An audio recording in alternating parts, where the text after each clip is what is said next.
పరిశుద్ధుడ, ప్రేమ, నమ్మకం గల తండ్రి, మీ ఘనమైన, ఉన్నతమైన, మహోన్నతమైన నామానికి స్తుతులు, స్తోత్రాలు చెల్లించుకుంటున్నాను. ఆయన ఇంతవరకు మీ సజీవమైన రెక్కల చోటును మమ్మల్ని భద్రపరిచి మీరు కాపాడిన విధానాన్ని బట్టి స్తోత్రాలు తండ్రి.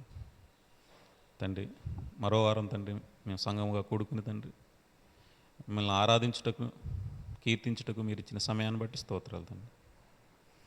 ఆయన వాక్యం చెప్పుచూ ఉండగా తండ్రి మీ పరిశుద్ధాత్మ సహాయాన్ని నాకు దయచేయండి తండ్రి. చెప్పుచున్న నాకు, వినుచున్న ప్రతి ఒక్కరికి మీ పరిశుద్ధాత్మ సహాయం నిండుగా దయచేయండి ఆయన. ఈ ప్రార్థన మీ ప్రియకుమారుడు, మా ప్రియరక్షకుడు అయిన యేసుక్రీస్తు వారి యొక్క మహోన్నతమైన నామాన ఈ ప్రార్థన మనవులు సమర్పించుకున్నాం మా కన్న తండ్రి. ఆమేన్. అందరికీ వందనాలు. దానియేలు గ్రంథం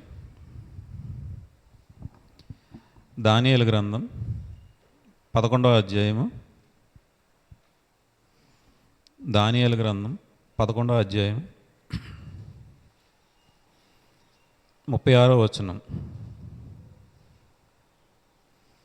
ఆ రాజు ఇష్టానుసారముగా జరిగించి తన్ను తానే హెచ్చించుకొనుచు అతిశయపడుచు ప్రతి దేవత మీదను దేవాది దేవుని మీదను గర్వముగా మాట్లాడుచు ఉగ్రత సమాప్తి అగు వరకు వృద్ధి పొందును, అంతటా నిర్ణయించినది జరుగును.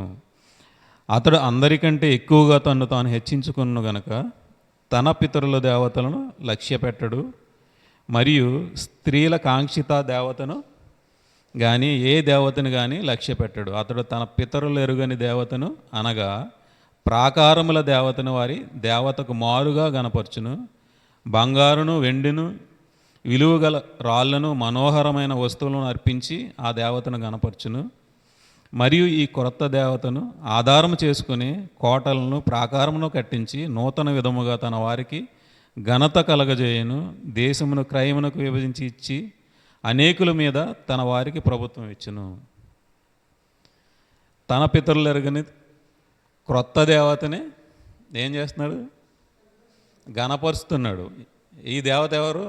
ప్రాకారముల దేవత. అంటే ఎక్కడో బయట ఉండదు, మన లోపలే ఉంటుంది. ఇది ఈ ప్రాకారం అంటే ఎక్కడ కట్టుకుంటాం మనం? ప్రాకారాలు ప్రతి ఒక్కరూ బయట కట్టుకుంటారు. ఒక ఇంటికి ప్రాకారం కడితే చుట్టూ సేఫ్ ఉంటుందని, భద్రత ఉంటుందని ఎక్కడ కట్టుకుంటున్నారు? ఇంటి చుట్టూరు కట్టుకుంటున్నారు. ఇప్పుడు మనుషులు ఎక్కడ కట్టుకుంటున్నారు? అక్కడ రాజు అంటే ఎవరు? ప్రతి ఒక్కరి నిమిత్తం.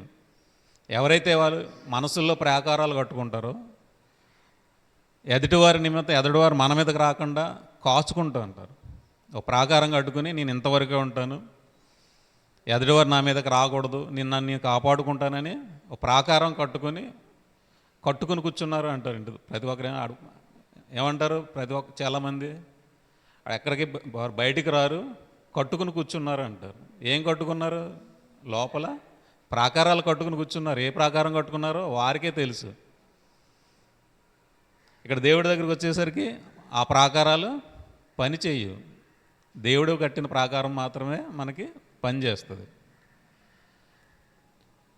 మన ఒక దినవృత్తాంతాల 2వ గ్రంథం.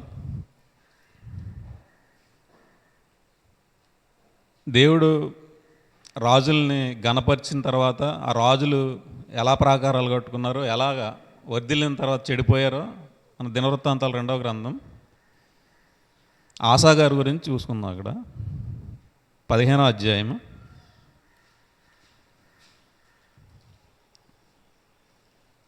దినవృత్తాంతాలు 2వ గ్రంథం 15వ అధ్యాయం 2వ వచనం. ఆస, యూదావారులారా, బెన్యామీనీయులారా, మీరందరూ నా మాట వినుడి. మీరు యెహోవా పక్షపు వారైన ఎడల ఆయన మీ పక్షమున నుండును. మీరు ఆయన యొద్ద విచారణ చేసిన ఎడల ఆయన మీకు ప్రత్యక్షమగును. మీరు ఆయన్ను విసర్జించిన ఎడల ఆయన మిమ్మను విసర్జించును. దేవుడు మన పక్షాన మనం ఉండి దేవుడు మాట వింటే దేవుడు ఏం చేస్తున్నాడు? మన పక్షాన ఆయన ప్రత్యక్షం అవుతున్నాడు. మనం ఎప్పుడైతే ఆయన యొద్దకు వెళ్ళి విచారణ చేస్తామో, దేవుని యొద్దకు వెళ్ళి ఆయన మనకి ప్రత్యక్షం అవుతున్నాడు. ఎప్పుడైతే మనం ఆయన్ని విసర్జిస్తే దేవుడు ఏం చేస్తున్నాడు? మనల్ని విసర్జించి మనల్ని వదిలిపెట్టేస్తున్నాడు.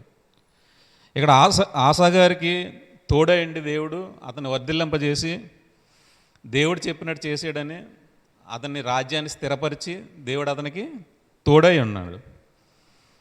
తోడై ఉన్న తర్వాత ఆసా గారు ఏం చేశారు? 16వ అధ్యాయము 15వ అధ్యాయం 19లో ఒకసారి చూద్దాం.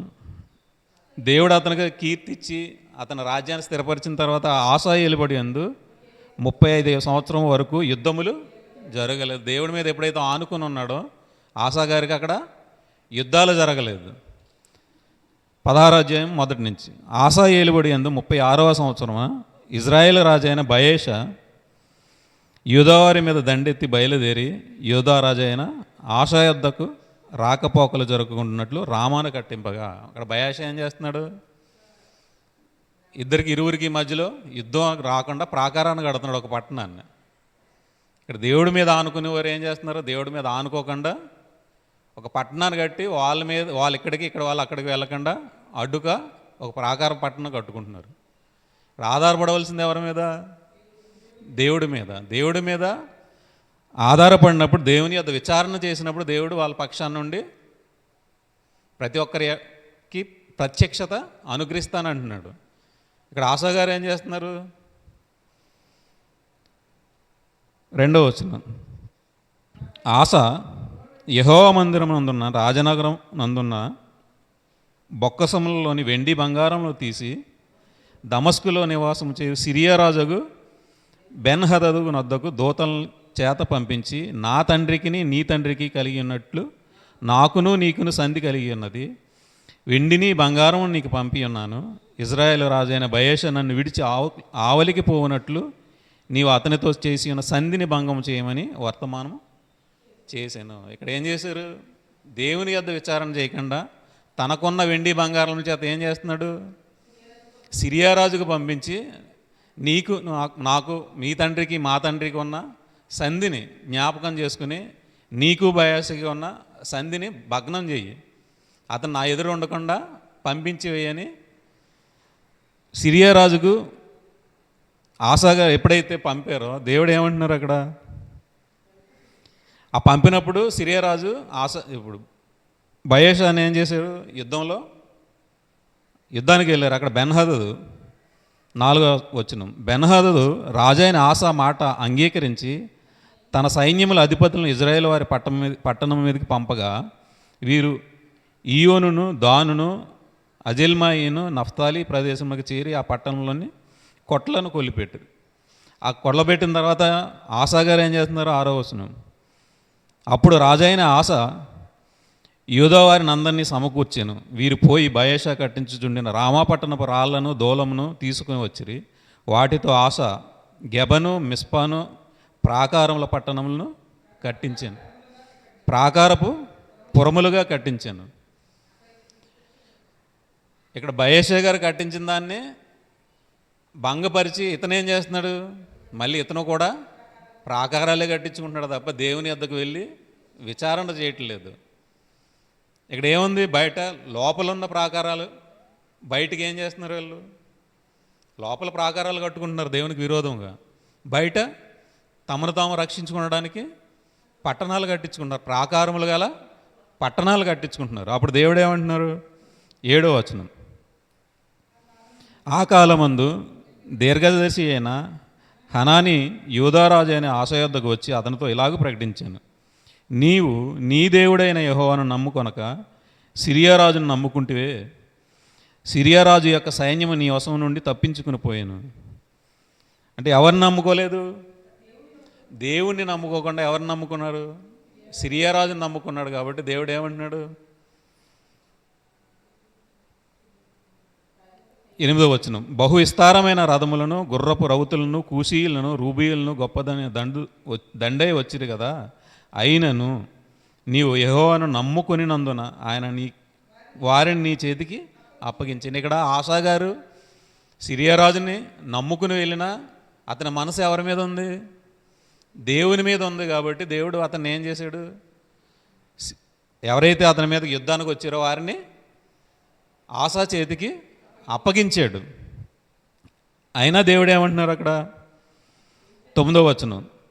తన ఎడల యథార్థ హృదయము గల వారిని బలపరచుటకై యెహోవా కనుదృష్టి లోకమందంతటా సంచారము చేయుచున్నది. దేవుని దృష్టి ఏం చేస్తుంది? తన ఎదుట ఎవరైతే యథార్థముగా ప్రవర్తిస్తున్నారో, యథార్థ హృదయం గల వారు ఎవరైతే ఉన్నారో వాళ్ళని బలపరచుటకై యెహోవా కనుదృష్టి ఏం చేస్తుంది? లోకమందంతటా సంచారం చేస్తుంది. ఆ సంచారం చేసేటప్పుడు నువ్వేం చేసావంటే, ఈ విషయమందు నీవు మతి తప్పి ప్రవర్తించితివి గనుక ఇది మొదలుకొని నీకు యుద్ధములే కలుగును. ఆసాగారు దేవుని యందు మనసుంచి చేసిన మనుషుల్ని నమ్ముకుని వెళ్ళాడు కాబట్టి దేవుడు ఏమంటున్నాడు ఇక్కడ? నువ్వు మతి తప్పిపోయి నువ్వు మనుషుల్ని నమ్ముకుంటున్నావు. నాకు అనుదృష్టి ఏమో లోకమందంతటా ఎవరైతే యథార్థ హృదయంగా వారు ఉన్నారో వారిని బలపరచడానికి నేను చూస్తుంటే నువ్వేం చేస్తున్నావు? మనుషుల్ని నమ్ముకుని వాళ్ళని ప్రాకారాలుగా నువ్వు చేసుకుంటున్నావు. మనుషుల ప్రకారం ఎలాగవుతారు? సమూయేలు గారి మొదటి గ్రంథం, మళ్ళీ ఇక్కడికి వద్దాం. సమూయేలు మొదటి గ్రంథం 25వ అధ్యాయము 16వ వచనం. మేము గొర్రెలను కాయుచున్నంతసేపు వారు రాత్రింబవళ్ళు మా చుట్టూ ప్రాకారముగా ఉండిరి. ఇక్కడ ఎలా ఉన్నారు? మనుషులు ప్రాకారముగా ఉన్నారు. అంటే మనుషులు ఎలా చూస్తున్నారు? నాకు రాజకీయ నాయకులు అండగా ఉంటే, నాకు డబ్బు ఉంటే, నాకు మనుషులు ఉంటే, ఈ మనుషులు నాకు ఎలా ఉంటారు? ప్రాకారంగా ఉంటారని ఎక్కడ అనుకున్నారు? మనసులో, హృదయంలో ప్రాకారం కట్టుకుని అప్పుడు బయట వాళ్ళు ప్రాకారంగా చేసుకుంటున్నారు. ఇక్కడ ఆసా గారు కూడా ఏం చేశారు? సిరియా రాజును నమ్ముకుని బయసాని దూరంగా తొలగించమని వేడుకుంటున్నాడు, బహుమతి పంపి.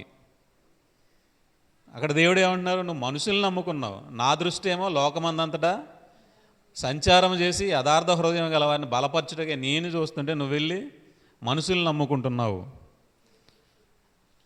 అది దినవృత్తాంతాలు 2వ గ్రంథం. మళ్ళీ అక్కడికి వద్దాం. అది చెప్పిన తర్వాత కూడా, హెచ్చరిక చేసిన తర్వాత కూడా ఆశ ఏం చేస్తున్నాడు? 12వ వచనం, 16వ అధ్యాయం 12వ వచనం. ఆశ తన ఏలుబడి యందు 39వ సంవత్సరమున పాదములలో జబ్బు పుట్టి తాను బహు బాధపడినను దాని విషయంలో అతడు యెహోవా యొద్ద విచారణ చేయక వైద్యులను పట్టుకొనెను. తన పాదాల్లో జబ్బు పుట్టిన, బాధ కలిగిన ఏం చేస్తున్నాడు? ఆశ వెళ్ళి మనుషుల్ని, వైద్యుల్ని ఆశ్రయముగా వాళ్ళనే నమ్ముకుంటున్నాడు తప్ప దేవుని వైపు విచారణ చేయట్లేదు, ఆయన్ని వేడుకుంటలేదు. మనుషుల్నే నమ్ముకుంటున్నాడు, మనుషులే తనకు ప్రాకారంగా చేసుకుంటున్నాడు తప్ప దేవుని వైపు మళ్ళటం లేదు. అతను చనిపోయిన తర్వాత తన కుమారుడు కూడా ఆ విధంగానే ప్రవర్తించాడు. అతని కుమారుడు అతను చనిపోయిన తర్వాత 17వ అధ్యాయం యెహోషాపాతు, అతని కుమారుడి పేరు యెహోషాపాతు. 17వ అధ్యాయము 9వ వచనం. రాజ్యం యెహోషాపాతు గారికి వచ్చిన తర్వాత ఆసా గారు ప్రవర్తించినట్టు యథార్థంగా ప్రవర్తించి దేవునికి అనుకూలంగా ఉన్న తర్వాత దేవుడు యెహోషాపాతు గారిని ఆశీర్వదించి తన రాజ్యాన్ని విస్తరింపజేసిన తర్వాత 9వ వచనం,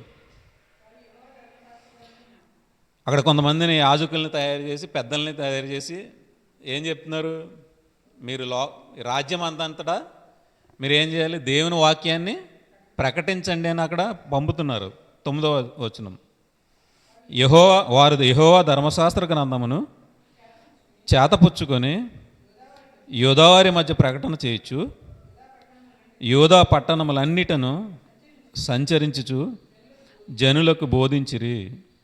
యూదా దేశము చుట్టూ ఉండు దేశముల రాజ్యములన్నిటి మీదికి యెహోవా భయము వచ్చినందున వారు యెహోషాపాతుతో యుద్ధము చేయకుండిరి. ఇక్కడ యెహోషాపాతు గారు ఏం చేస్తున్నారు? ధర్మశాస్త్రాన్ని ప్రకటింపజేస్తున్నారు. దేవుని వాక్యాన్ని ప్రకటించినప్పుడు ఏమవుతుంది? చుట్టుపక్కల ఉన్న రాజ్యాలకి భయము కలుగుతుంది. యెహోషాపాతు గారి రాజ్యాన్ని దేవుడు కాపాడుతున్నాడు, విస్తరింపజేస్తున్నాడు. ఆయనతో ఎవరు యుద్ధానికి రాకుండా ఆపుతున్నాడు. ఆయన స్థిరపడిన తర్వాత, దేవుడు అతనికి తోడై ఉన్న తర్వాత అతను మళ్ళీ ఏం చేస్తున్నాడు? దేవుని వైపు రాకుండా 18వ అధ్యాయం 1వ వచనం, తనకు ఐశ్వర్యమును ఘనతయు అధికముగా కలిగిన తర్వాత అహాబుతో వియ్యమంది. ఎవరితో వియ్యమంటున్నాడు? అహాబు అంటే దేవునికి ఇష్టం లేనివాడు. దేవునికి ఇష్టం లేనివాడితో అతను వెళ్ళి ఏం చేస్తున్నాడు? 1000 మంది అతనికి సహాయం చేస్తున్నాడు. అతనితో 1000 మంది తన సంబంధాన్ని కలుపుకొని తన ప్రాకారాన్ని ఏం చేసుకుంటున్నాడు? బలపరుచుకుంటున్నాడు తన ప్రాకారాన్ని. ఎవరో తన మీద యుద్ధం రాకుండా, ఎవరో తనని ఎటువంటి అపాయం తనకు కలగకుండా తను ఎవరితో 1000 మందుతున్నాడు? ఆహాబుతో 1000 మంది దేవునికి ఇష్టం లేని వారితో సంబంధాలు కలుపుకుంటున్నాడు. దేవుడు ఏం చెప్తున్నాడు? యథార్థవంతులు ఎవరైతే వెతుకుతారో వారి మీద దేవుని దృష్టి ఉంటుంది. దేవుడు వాళ్ళని బలపరుస్తానంటుంటే రాజులు ఏం చేస్తున్నారు? ఇక్కడ తమ రాజ్యాన్ని కాపాడుకున్నట్టుకు వారు ప్రాకారాలు కట్టుకుంటున్నారు, మనుషులతో ప్రాకారాలు కట్టుకుంటున్నారు. తర్వాత ఏమైంది? 19వ అధ్యాయము 2వ వచనం, దీర్ఘదర్శి హనానీ కుమారుడకు యెహూ అతన్ని ఎదుర్కొని పోయి రాజైన యెహోషాపాతుకు ఇలాగ ప్రకటన చేశాను: నీవు భక్తిహీనులకు సహాయం చేసి యెహోవా శత్రువులకు స్నేహితుడవైతివి కదా, అందువలన యెహోవా సన్నిధి నుండి కోపం నీ మీదకు వచ్చును. అయితే దేశములో నుండి నీవు దేవతా స్తంభము తీసివేసి దేవుని యొద్ద విచారణ చేయుటకు నీవు మనసు నిలుపుకొని ఉన్నావు. నీ యందు మంచి క్రియలు కనపడుచున్నవి. అయితే దేవుడు ఇక్కడ ఎంత కృపగలవాడో మనకి దేవుని యొక్క లక్షణాలు మనకి ఇక్కడ దేవుడు తెలియజేస్తున్నాడు. ఆయన తప్పు చేసినా నువ్వు భక్తిహీనులకు సహాయం చేసినా నువ్వు ఎవరి మీద మనసు ఉంచావు? దేవుని వద్ద విచారణ చేయటకు నువ్వు మనసు నిలుపుకుని ఉన్నావు కనుక నీకు నేను ఏ హాని చేయను. ఇప్పుడు మనుషులు ఏం చేస్తారు? తన ప్రాకారాలను కట్టుకుని ఇతరులకు సహాయం చేసి దేవుని నుంచి తప్పుపోయి ఇతరులకు సహాయం చేసిన దేవుడు ఎలాంటి వాడు? తప్పు చేసినా క్షమించే దేవుడు. మనసు యెహోషాపాతు గారి మనసు దేవుడి మీద ఉంది. చేసే పనులు ఏం చేస్తున్నారు? భక్తిహీనులకు సహాయం చేస్తున్నాడు. అయినా దేవుడు ఏం చేస్తున్నాడు? క్షమించి మరలా తన యొద్దకు రమ్మని, తన యందే మనసు ఉంచమని దేవుడు పిలుస్తున్నాడు. మీరు తప్పు చేసినా తిరిగి మళ్ళీ నా యొద్దకు రండి అంటే దేవుడు ఎంత గొప్పవాడో మనం ఇక్కడ చూసుకోవాలి. మనం బలహీనులమని, మన బలహీనతలో తప్పులు చేస్తామని దేవుడు తెలిసి కూడా ఏం చేస్తున్నాడు? క్షమించి ప్రపంచమంతటా లోకమందంతటా ఆయన కనుదృష్టి సంచారం చేస్తుంది. ఎవరైతే యథార్థ హృదయులు ఉంటారో వాళ్ళని బలపరచడానికి దేవుడు ఎల్లప్పుడూ సిద్ధంగా ఉన్నాడు. అయినా మనుషులు ఏం చేస్తున్నారు? దేవుడిని నమ్ముకొనక మనుషుల్ని నమ్ముకుని ప్రాకారాలు కట్టుకుని తమను తాము రక్షించుకోవడానికి ప్రాకారాలు కట్టుకుని మనుషులతో 1000 మంది మనుషులకు బహుమతులు పంపి తమ రాజ్యాలని తమ ప్రాకారాలని నిలుపుకొనుటకు ఏం చేస్తున్నారు? గణపరచడానికి పాటుపడుతున్నారు దేవుణ్ణి వదిలిపెట్టి. దేవుడు ఏం చేస్తున్నాడు? ఎంత తప్పు చేసినా మళ్ళీ తిరిగి నా యొద్దకు రండి అని దీర్ఘదర్శనలు పంపి, వాక్యాన్ని పంపి హెచ్చరించి మళ్ళీ తిరిగి తన వైపు రమ్మంటున్నారు. ఇక్కడ యెహోషాపాతు గారు ఏం చేశారు? అహాబు గారితో 1000 మందిని అహాబుకు సహాయం చేసినా అతని మనసు ఎవరి వైపు ఉంది? దేవుని వైపు ఉంది. కాబట్టి దేవుడు హృదయాల్ని పరీక్షించే దేవుడు. కాబట్టి దేవుడు ఎవరి హృదయం అయితే తన వైపు ఆనుకుని ఉందో వారికి ఆయన ఎల్లప్పుడూ సహాయం చేసేవాడిగా ఉంటాడు. ఒకవేళ మన ఏ చిన్న తప్పు చేసిన మన బలహీనతలో మన మనసు ఎవరి మీద ఉండాలి? దేవుని మీద ఉన్నప్పుడు మాత్రమే దేవుడు మనకి సహాయం చేస్తాడు. దేవుని వదిలిపెట్టి మన ఇష్టానుసారంగా వెళ్తే దేవుని సహాయం అందు, దేవుని హెచ్చరిక మనకి రాదు. దేవుని హెచ్చరిక మన మీదకి వస్తుంది అంటే మనం ఎక్కడో దేవుని మీద మనసు ఉంచాం. అలా దేవుని మీద మనసు ఉంచినప్పుడు దేవుడు మనకు ఎల్లప్పుడూ సహాయకారిగా ఉంటాడు, ఎల్లప్పుడూ మనల్ని హెచ్చరిస్తూ ఉంటాడు. దానికి లోబడి మనం ముందు కొనసాగినప్పుడు మాత్రమే మనం దేవునిలో మనం ఎదగగలం. 19వ అధ్యాయము అక్కడ ఏం చేశారు? అక్కడ యెహోషాపాతు గారు దేవుడు హెచ్చరించిన తర్వాత మళ్ళీ ఆ పట్టణాలన్నిటిలోనూ అందరికీ దేవుని వాక్యాన్ని ప్రకటింపజేసి దేవుని వైపు మళ్ళించాడు. అతను ఎప్పుడైతే దేవుని వాక్యాన్ని ఆ పట్టణాల్లో పల్లెల్లో అంతా ఎప్పుడైతే ప్రకటింపజేస్తున్నాడో అప్పుడు దేవుడు తోడుగా ఉన్నాడు. ఎప్పుడైతే అతను మనుషుల వైపు వెళ్తున్నాడో దేవుడు హెచ్చరిక అతని మీదకి వస్తుంది. అక్కడ మరలా యెహోషాపాతు గారికి హెచ్చరిక వచ్చినప్పుడు మళ్ళీ ఆ పట్టణాలన్నింటిలోనూ ఆయన ఏం చేస్తున్నాడు? ప్రకటింపజేస్తున్నాడు. మీరు దేవుని వైపు తిరగండి, దేవునికి భయపడండి. దేవుడు 7వ వచనం, 19వ అధ్యాయము 7వ వచనం, యెహోవా భయము మీ మీద ఉండునుగాక, హెచ్చరికగా నుండి తీర్పు తీర్చుడి. మన దేవుడైన యెహోవా యందు దౌష్ట్యం లేదు, ఆయన పక్షపాతి కాడు, లంచం పుచ్చుకునేవాడు కాదు. దేవుని యందు మీరు భయభక్తులు కలిగి ఉండండి. దేవుని యందు ఏ పక్షపాతము లేదు, ఆయన యందు ఎటువంటి దౌష్ట్యము లేదు. దౌష్ట్యము పక్షపాతం ఏదైనా ఉంది అంటే అది మనలో ఉంది, మనుషుల్లో మాత్రమే ఉంది, దేవుని యందు లేదని ప్రతి ఒక్కరికి ఆయన ఏం చేస్తున్నాడు? ప్రకటింపజేసి అందరికీ తెలియజేస్తున్నాడు. దేవుని మీరు నమ్ముకోండి, దేవుని యందు మాత్రమే మనకి రక్షణ ఉంది అని చెప్పినప్పుడు దేవుడు మళ్ళీ అతనికి తోడుగా ఉన్నాడు. 20వ అధ్యాయం 1వ వచనం, ఇది అయిన తర్వాత మోయాబీయులను, అమ్మోనీయులను, మెయోనీయులను కొందరు దండెత్తి యెహోషాపాతు మీదకి వచ్చారు. వచ్చినప్పుడు అతను ఏం చేశాడు? డైరెక్ట్ వెళ్ళి అతను వాళ్ళతో యుద్ధం చేయలేదు. దేవునికి ప్రార్థన చేయడానికి 3వ వచనం, అందుకు యెహోషాపాతు భయపడి యెహోవా యొద్ద విచారించుటకు మనసు నిలుపుకొని యోధా అంతటా ఉపవాస దినమును ఆచరింపాలని చాటింపగా. యెహోషాపాతు గారు అక్కడ ఏం చేశారు? దేవుని దగ్గరకు వెళ్ళి విచారణ చేసి ఉపవాసం ఉండి దేవుని మనం ప్రార్థిస్తామని ఆ రాజ్యం అంతటా చాటింపు వేసి అందరూ దేవుని దగ్గర రండి అని ఆయన ఎలా ప్రార్థిస్తున్నాడు? దేవుని యొక్క గొప్ప కార్యాలను ఆయన దేవునికి చెబుతున్నాడు. నువ్వు ఎలా చేసావు, మాకు ఇలా గొప్ప మేలు చేసావు, మా పితరులకు గొప్ప సహాయం చేసావని దేవుణ్ణి గణపరుస్తూ దేవుని దగ్గరికి వెళ్ళి ప్రార్థన చేస్తున్నాడు. 7వ వచనం, నిన్ను ఎదిరించుటకు ఎవరికీ బలము చాలదు, నీ జనులైన ఇజ్రాయేలు ఎదుటి నుండి ఈ దేశపు కాపురస్తులను తోలివేసి నీ స్నేహితుడైన అబ్రహాము యొక్క సంతతిని దీన్ని శాశ్వతముగా నిచ్చిన మా దేవుడు నీవే అని దేవుని గురించి గొప్పగా చెబుతూ ప్రార్థన చేస్తున్నాడు.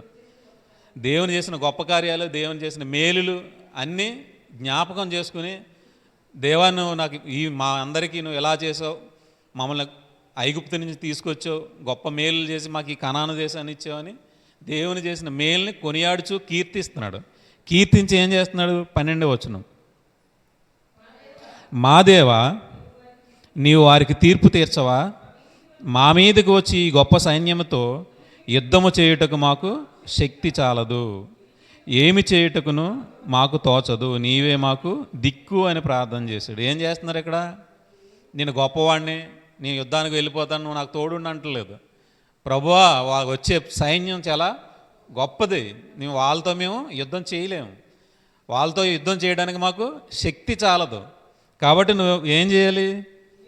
నీవే మాకు దిక్కు, నీవే మాకు శరణం, నువ్వు తోడుంటేనే మేము వాళ్ళని ఎదిరించగలం, లేకపోతే మేము ఏం చెయ్యలేము, మాకు శక్తి చాలదు, మాకేమి తోచటం లేదు, ఏం చేయాలో మాకు తోచడం లేదు, మా దగ్గర శక్తి లేదు, నీవే మాకు దిక్కు అని ఎప్పుడైతే ఆయన దేవుని యొద్దకు వెళ్ళి అడుగుతున్నాడో దేవుడు అతనికి సహాయం చేశాడు. అలాగే మనం కూడా మన ముందు ఎంత గొప్ప సైన్యం ఉన్నా, ఎంత గొప్పవారైనా, ఎంత పెద్దవారైనా మనం ఏం చేయాలి? దేవుని యొద్దకు వెళ్ళి ప్రభువా నాకు శక్తి చాలదు, వాళ్ళని ఏం చేయాలో నాకు తోచడం లేదు, వాళ్ళకి ఏ సమాధానం చెప్పాలో నాకు తోచడం లేదు, నేనేం చేయలేను అని మనం దేవుని యొద్దకు వెళ్ళి మనం విచారణ చేసి ప్రార్థించినప్పుడు దేవుడు మనకి సహాయం చేస్తాడు. దేవుడు వారికి తోడై ఉండి దేవుడిని వాళ్ళ ముందుకు నడిపిస్తున్న వాళ్ళు ఏమంటున్నారు అక్కడ యెహోషాపాతు గారు, నాకు శక్తి చాలదు, నీవే తోడు ఉండాలి, నీవు తోడుంటే నేను వెళ్ళగలను, నేను ఏం చేయాలో వాళ్ళని ఏం చేయాలో నాకు తోచడం లేదు, మాకు శక్తి చాలదు కాబట్టి నువ్వు తోడుండు అని ప్రార్థన చేస్తున్నాడు. అలా మనం ప్రార్థన చేస్తున్నావా? మనకు మనంగా చేసేసుకోగలం, ముందుకు వెళ్ళిపోతున్నాం. దేవుని ఎప్పుడైతే ముందు పెట్టి దేవుని యందు మనసు ఎప్పుడైతే ఉంచి మనం ముందుకు వెళ్తామో దేవుని సహాయం మనకి అందుతుంది. అప్పుడు ఏమంటున్నారు దేవుడు 17వ వచనం, ఈ యుద్ధములో మీరు పోట్లాడవలసిన నిమిత్తము లేదు, యూదావారలారా యెరూషలేము వారలారా మీరు యుద్ధ పంక్తులు తీర్చి నిలవబడుడి, మీతో కూడున్న యెహోవా దయచేయు రక్షణ మీరు చూచెదరు, భయపడకుడి, జడియకుడి, రేపు మీరు వారి మీదికి పోవుడి, యెహోవా మీతో కూడా ఉండును. దేవుడు ఏమంటున్నారు ఇక్కడ, మీరు భయపడకండి, జడియకండి, దేవుడు మీతో ఉంటాడు, మీరు యుద్ధం చేయవలసిన అవసరం లేదు, ఆయనే మీ తరపున యుద్ధం చేస్తాడు అని చెప్పినప్పుడు వారు ధైర్యం తెచ్చుకుని అక్కడ యెహోషాపాతు గారు సాష్టాంగ నమస్కారం చేసి దేవునికి సన్నిధి సాగిలపడి నమస్కరించిన తర్వాత వారు యుద్ధానికి వెళ్తారు. యుద్ధానికి ఎలా వెళ్ళిన తర్వాత యెహోషాపాతు గారు ఏం చేశారు అక్కడ 22వ వచనం, ముందు 21 చూద్దాం. 21వ వచనం, మరియు అతడు జనులను హెచ్చరిక చేసిన తర్వాత యెహోవాను స్తుతించుటకును గాయకులను ఏర్పరిచి వారు పరిశుద్ధాలంకారములు ధరించి సైన్యము ముందర నడుచుచు యెహోవా కృప నిరంతరము ఉండును, ఆయన స్తుతించుడి అని స్తోత్రము చేయుటకు వారిని నియమించెను. వారు పాడుటకును స్తుతించుటకు మొదలు పెట్టగా, ఇక్కడ ఏం చేశారు రాజు, ఏం చేశాడు అక్కడ, పాడి వాళ్ళని స్తుతించి వాళ్ళని అక్కడ నిలవబెట్టి మీరు పాడండి స్తుతించండి అని వాళ్ళు ముందర పెట్టినప్పుడు వారు పాడుటకును స్తుతించుటకును మొదలు పెట్టగా దేవుడు ఏం చేశాడు, యుద్ధాన్ని మొదలుపెట్టాడు. దేవుడు వీళ్ళ తరపున యుద్ధం చేయటానికి దేవుడు మొదలుపెట్టాడు. మాటుగాండ్రు అక్కడ ఏముంది, వారు పాడుటకును స్తుతించుటకును మొదలు పెట్టగా యెహోవా యోదావారి మీదకి వచ్చిన అమ్మోనీయుల మీదను మోయాబీయుల మీదను సేయూరు మన్య వాసుల మీదను మాటుగాండ్రను పెట్టిన గనుక వారు హతులయ్యారు. ఎప్పుడైతే పాటలు పాడడం దేవుని స్తుతించడం మొదలుపెట్టారో శత్రువులను ఏం చేశాడు దేవుడు, హతం చేశాడు. అంత మనం దేవుణ్ణి స్తుతించగలుగుతున్నావా? అలాంటి పాటలు మనం పాడగలుగుతున్నావా?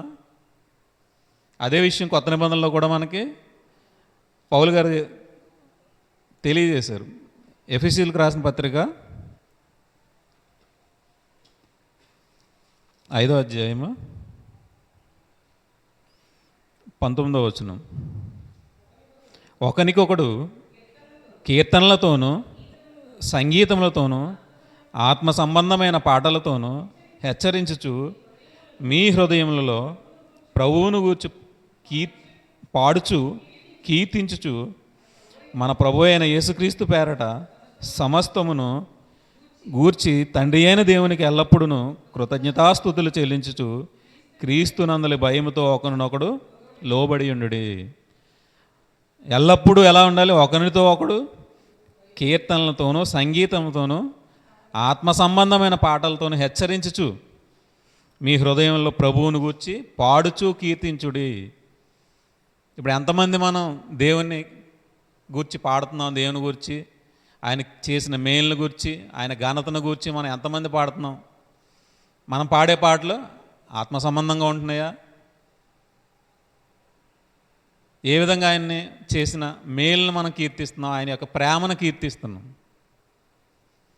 దేవుడు ఏమంటున్నాడు, ఆత్మ సంబంధమైన పాటలు మీరు మీ హృదయంలో పాడుకోండి, మీ సంఘాల్లో మీరు పాడుకోండి. హెచ్చరిక పాటలు, ఆత్మ సంబంధమైన పాటలు పాడండి. అక్కడ ఏం చేస్తున్నారు, దేవుని కీర్తించడం మొదలు పెట్టగానే అక్కడ వాళ్ళు హతమైపోయారు. అలా మనం కూడా సంఘంలో పాడుతున్నప్పుడు, సమాజంలో పాడుతున్నప్పుడు అక్కడ మనకి శత్రువు నిలబడడు. మన అంత హృదయపూర్వకంగా మనం పాడినప్పుడు మాత్రమే. ఏదో పాడుతున్నాం, వారు పాడారు నేను పాడుతున్నానంటే అక్కడ దానికి ప్రయోజనం ఉండదు. మన ముందున్న భక్తులు ఎంతోమంది దేవుని కొనియాడుచు దేవుని యొక్క ప్రేమని వారి పాటల్లో చూపించారు.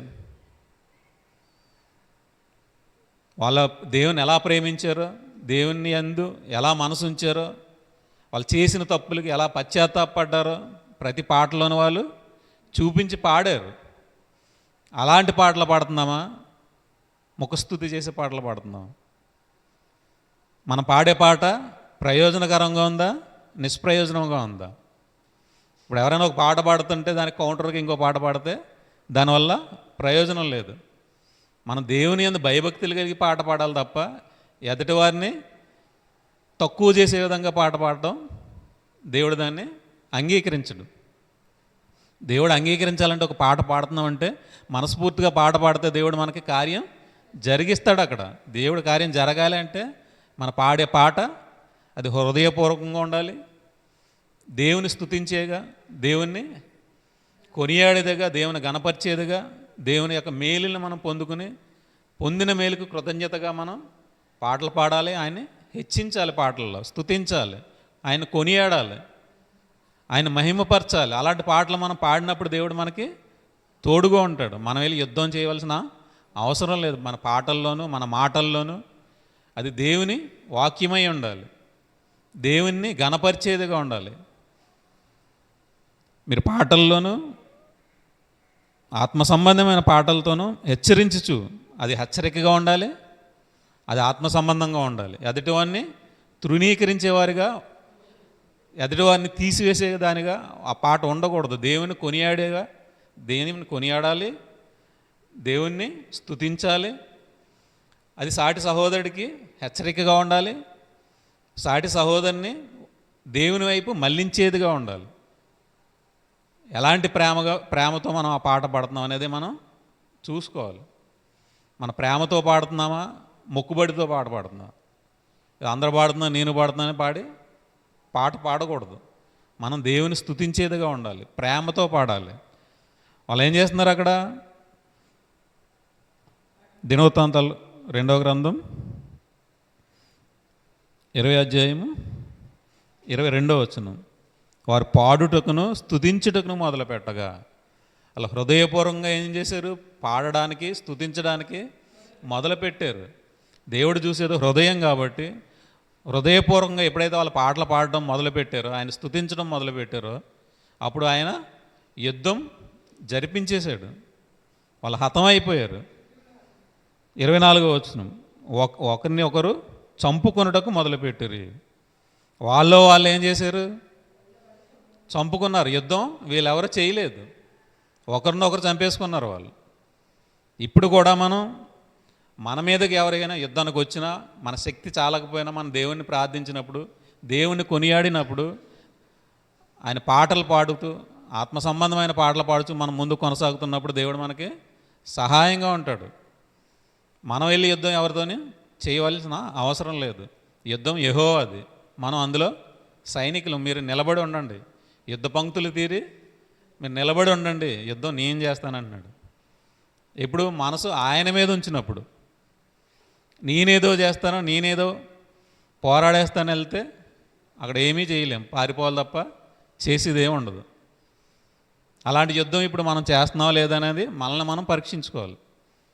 సమాజంలోకి వెళ్ళినప్పుడు, వాక్యాన్ని ప్రకటిస్తానికి వెళ్ళినప్పుడు మనం ఎలా ఉన్నాం? దేవుని యందు భయభక్తులు కలిగి దేవుని మీద మనసు ఉంచి వెళ్తున్నామా, మనకు మనముగా వెళ్తున్నామా? ప్రాకారాలు మన లోపల కట్టేసుకుని నేనే కనపడాలి, మహిమ నాకే రావాలనుకుంటే అక్కడ నాశనమే తప్ప విజయం అనేది ఉండదు. దేవుడు మనకి తోడుగా ఉండడు.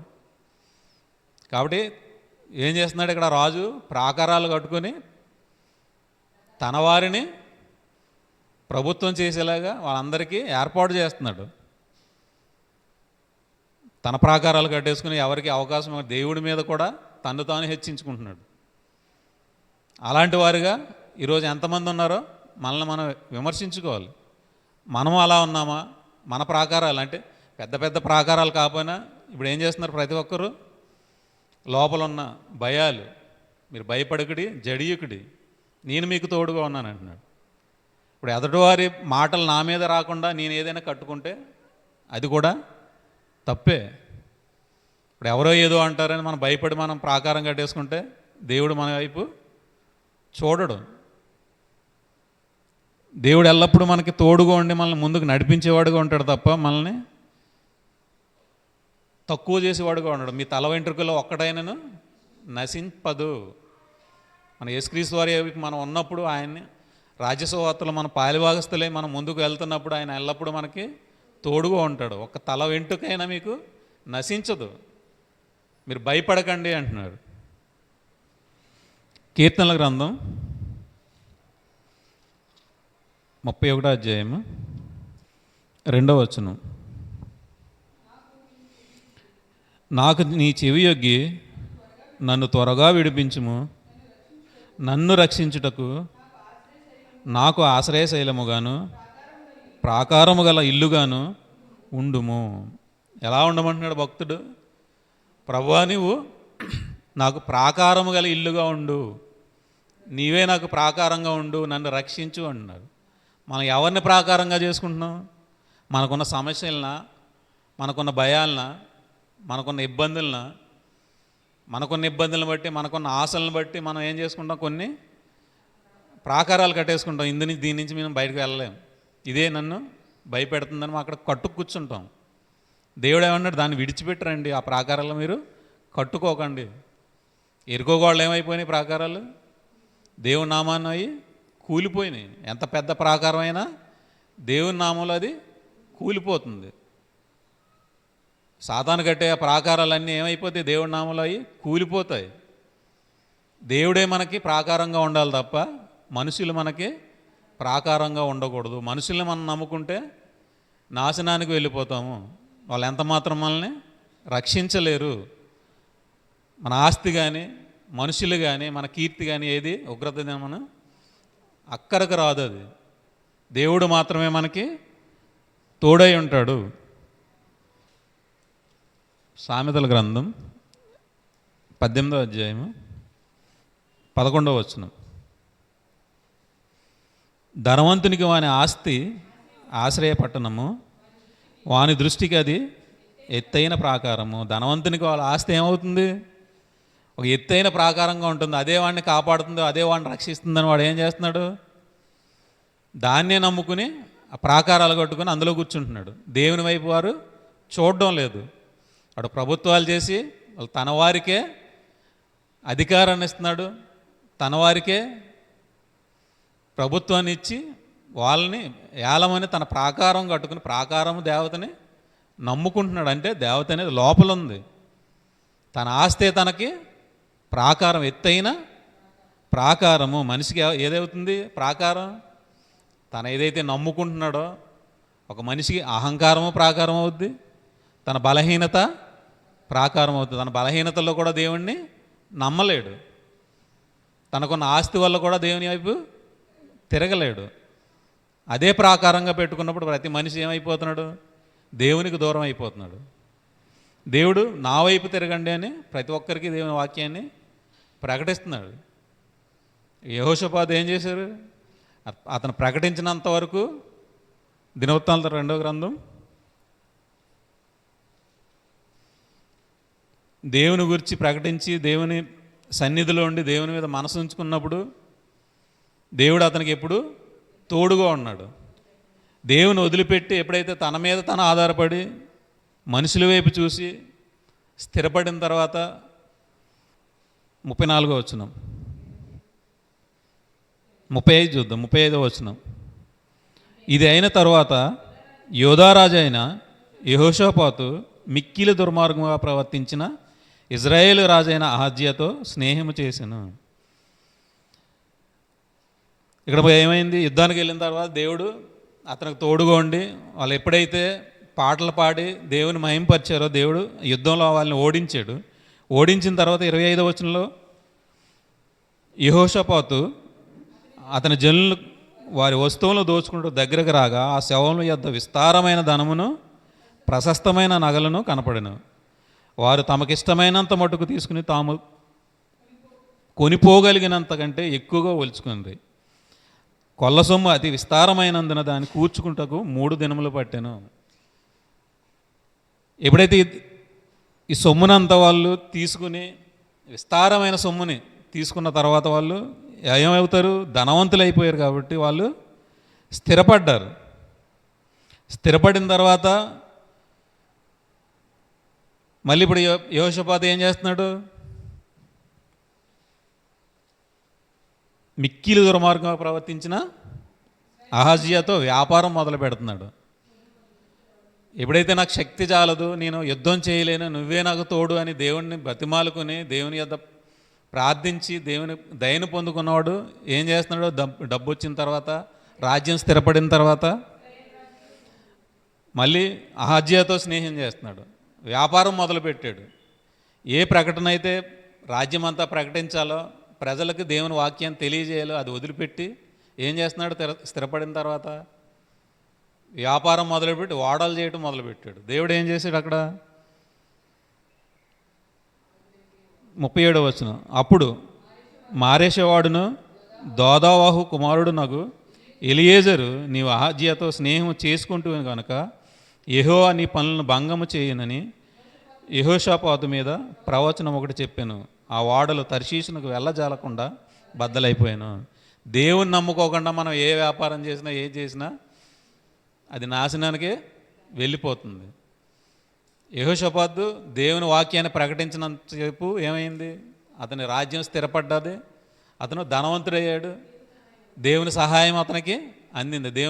దేవుని మీద మనసు ఉన్నంత వరకు దేవుడు సహాయకారిగా ఉన్నాడు. ఎప్పుడైతే స్థిరపడ్డ తర్వాత దేవుని మీద మనసు మళ్ళీ తన ప్రాకారాలని కట్టుకొనుటకు, తన స్థిరపడడానికి ఎప్పుడైతే చూశాడో, తన వ్యాపారాన్ని వృద్ధి పొందించడానికి వెళ్ళాడో దేవుని వదిలిపెట్టి, దేవుడు ఏం చేశాడు? ఇక్కడ ఓడల బద్దలయ్యేలా తన వ్యాపారాన్ని పాడు చేశాడు. ఎప్పుడైతే మనం దేవుని మీద మనసుంచి దేవుని కార్యాలు చేయడానికి మనం సిద్ధపడతామో దేవుడు మనకి తోడుగా ఉంటాడు. మన ప్రాకారాలు కట్టుకుని మన సరిహద్దులో మనం ఉంటే దేవుడు మనకి సహాయం చేయడు. చాలామంది భక్తులు కూడా నా సరిహద్దులు విశాలపరచు, నన్ను జ్ఞాపకం చేసుకో, నన్ను విశాలపరచు అనేది చాలామంది భక్తులు ప్రార్థించారు. అలా మనం కూడా మన ఏదైనా ప్రాకారాలు కట్టేసుకుని మనకున్న ఏ అయితే బాధలు ఉన్నాయో, ఇబ్బందులు ఉన్నాయో వాటి వల్ల మనం దేవుని ఎదుగు వెళ్ళకుండా మనమే కట్టేసుకోకూడదు ప్రాకారాలు. చాలామంది ఇదే చేస్తున్నారు. నేను దేవుని ఎదుగు వెళ్ళలేను, దేవుడు నాకు సహాయం చేయట్లేదని ప్రాకారాలు కట్టుకుని అక్కడే కూర్చుంటే దేవుడు సహాయం చేయడం. మన మనసు దేవుని మీద ఉండాలి. మనం స్థిరపడాలి. మన హృదయాలు స్థిరపడాలి దేవుని యందు. 20వ అధ్యాయము, అదే దినవృత్తాంతాలు 2వ గ్రంథం 20వ అధ్యాయము 33వ వచనం. అయితే అప్పటికింకనూ జనులు తమ పితరుల దేవుని వెతుకుటకు తమ హృదయములను స్థిరపరచుకునలేదు. దేవుని వెతకాలంటే ఏం కావాలి? హృదయాలు స్థిరపడాలి. హృదయం స్థిరపడకపోతే దేవుణ్ణి వెతకలేము. మన ప్రాకారాలు కట్టుకుని మన ప్రాకారాల్లోనే మనం కూర్చుని ఉంటాం తప్ప మనం ముందుకి వెళ్ళలేము. దేవుని వెతికితేనే మన హృదయం స్థిరపరచబడుద్ది. 20వ వచనం అదే అధ్యాయము.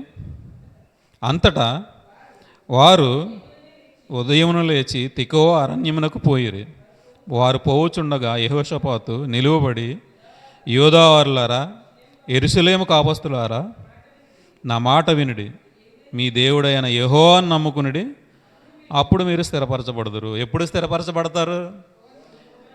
దేవుణ్ణి నమ్ముకుంటేనే మనం స్థిరపరచబడతాము. మన హృదయాలు స్థిరపరచబడాలి అంటే దేవుణ్ణి నమ్ముకోవాలి. దేవుణ్ణి నమ్ముకోకపోతే, దేవుని యందు మనసు ఉంచకపోతే మన హృదయాలు స్థిరపరచబడవు. మన ప్రాకారాలు మనం కట్టుకుని మన ప్రాకారాల్లో మనం ఉండిపోతే దేవుడు మనకి దొరకడు. ఆయన దృష్టి లోకమందంతటా సంచారం చేస్తుంది. ఎవరైతే యథార్థ హృదయాలు ఉన్నారో వాళ్ళని బలపరచడానికి ఆయన చూస్తుంటే, మన ప్రాకారాల్లో ఉండిపోతే ఆయన అంత మాత్రం మనకి సహాయం చేయడు. మన హృదయాలు స్థిరపడాలంటే దేవుణ్ణి నమ్ముకోవాలి. దేవుణ్ణి నమ్ముకుంటేనే మన హృదయాలు స్థిరపరచబడతాయి.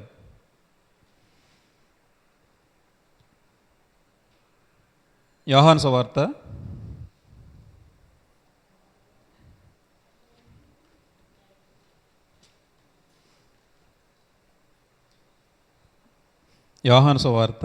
15వ అధ్యాయము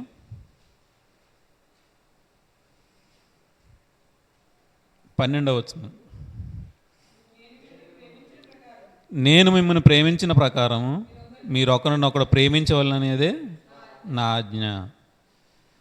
యేసు ప్రభువు వారు దేవుని ఎలాగైతే ప్రేమించాడో, ఆయన మనల్ని ఎలాగైతే ప్రేమించారో ఆ విషయాలు మనకు తెలియజేస్తూ యేసు ప్రభువు వారు మనకి ఏం చెప్తున్నారు ఇక్కడ? నేను మిమ్మల్ని ప్రేమించిన ప్రకారము మీరు ఒకరినొకడు ప్రేమించడే నా ఆజ్ఞ. ఆయన మనకి ఏ ఆజ్ఞ ఇచ్చారు? ఒకరినొకరిని ప్రేమించుకున్నప్పుడు మాత్రమే మన ప్రాకారాలు బద్దలై మన హృదయాలు దేవుని యందు స్థిరపరచబడతాయి. మన హృదయం విశాలమవుతుంది. మన హృదయం విశాలం అవ్వాలంటే దేవుని యందు నమ్మకం ఉంచాలి. కొరింథీయులకు రాసిన 2వ పత్రిక 6వ అధ్యాయము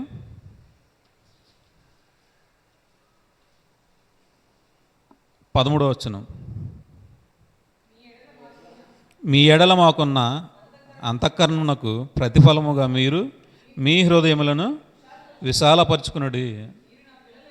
మీరు నా పిల్లలను మీతో ఇలాగూ చెప్పుచున్నాను. మీ హృదయాలను మీరు ఏం చేసుకోవాలి? విశాలపరచుకోవాలి. మీ హృదయాలను విశాలపరచుకోవాలంటే మీరు దేవుళ్ళలో స్థిరపరచబడాలి. మీ హృదయాలు స్థిరపడాలి. స్థిరపడకపోతే మీ హృదయాలు విశాలమవ్వవు. విశాలం అవ్వాలంటే ఏం చేయాలి మనం? కీర్తనలు 119వ అధ్యాయము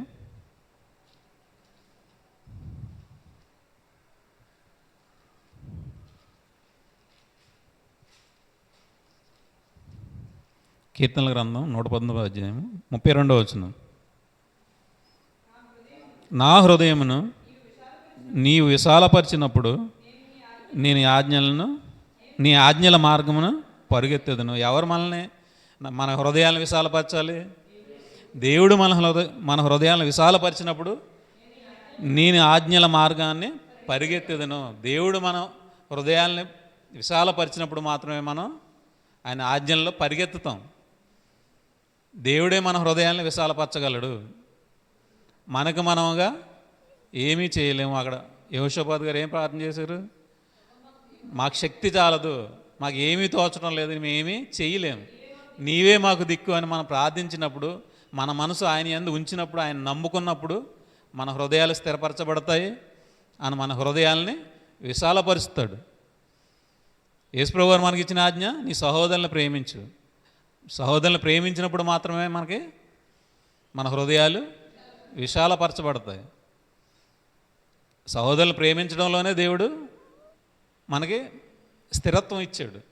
మన సహోదరుని ప్రేమించలేకపోతే మన విశాలం అవ్వదు. మన హృదయం విశాలం అవ్వదు. మన ప్రాకారాలు మనం కట్టేసుకుని అందులోనే మనం కూర్చుండి దేవుణ్ణి చేరుకోలేము. ఏం చేస్తున్నాడు? ప్రాకారం దేవతను కావాలి తయారు చేసుకుని కొత్తగా అందులోనే కూర్చుని దాన్నే కనపరుస్తున్నాడు. తనకున్న డబ్బుని, తనకున్న ఐశ్వర్యాన్ని అంతా దానికే పెట్టి దాన్నే విశాలపరుస్తున్నాడు, దాన్నే కనపరుస్తున్నాడు తప్ప తనకున్న ప్రాకారాలని పడగొడతలేదు. ఆ ప్రాకారాలు పడాలి అంటే మనం దేవుణ్ణి నమ్ముకోవాలి. దేవుణ్ణి నమ్ముకున్నప్పుడు మాత్రమే మనం హృదయాలు విశాలమవుతాయి. హృదయం మనల్ని కుంచుకుపోతుందంటే దేవుని యందు మనకు మనసు లేదు, దేవుని యందు మనకి ప్రేమ లేదు. దేవుని ప్రేమించి దేవుని యందు మనసు ఉంచినప్పుడు మనకి మన హృదయాలను స్థిరపరచబడతాయి. దేవుడు మనల్ని విశాలపరుస్తాడు. మన హృదయాలను విశాలపరిచి మనల్ని ముందుకు తీసుకెళ్తాడు. ఆయనే మనకి ప్రాకారంగా ఉండాలి తప్ప మనుషులు మనకి ప్రాకారంగా ఉండకూడదు.